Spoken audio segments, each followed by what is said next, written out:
Fantasy manga men, as drawn by female manga artists, are on the cover and in the pages of our current Metropolis magazine.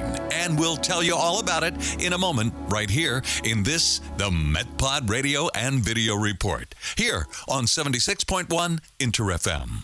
We're talking with MetPod navigator Lauren Shannon. Lauren, what can you tell us about this week's feature and cover story? So this week's cover is awesome because it's all about these female manga artists that are celebrating the Japanese men in their lives. What's your opinion of some of the pictures of some of the men in there? I think they really capture some, at least of some of the stereotypes. They really capture a couple of the different types of guys that they're drawing. I think it's a little stereotypical, but you know, it's manga. So manga's all about the stereotypes. Exactly. But these are some really talented manga artists, and they're definitely catching a lot of different aspects about Japanese guys around Japan. Pick one, your favorite one, and describe him to our listeners. Well, you know, I'm partial to the big front one, which is I'm sure why they put him on there, but he's kind of a muscular kind of guy with glasses, so he's both brainy and sporty. In his drawing, he is brushing his teeth, and he doesn't have any pants on. Ooh. Yes. And he you has underwear on. Which part of that do you like the best? I kind of like the glasses guys, you know, they kind of look smart. He's in good shape, but anyway, she seems to have good taste.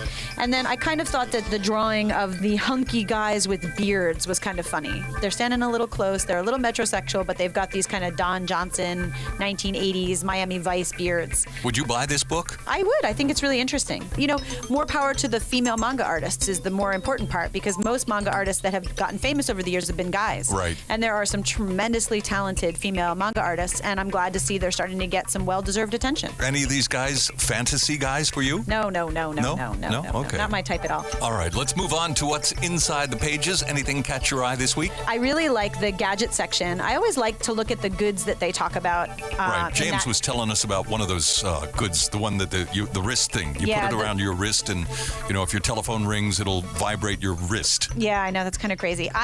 Being a caterer, I like the top one, which is this kind of like chilled plate that keeps your sushi cold. How useful is that? It's really useful. And the sushi should be served cold, right? That's right. Of course, you can read more and see more when you pick up your copy of Metropolis Magazine.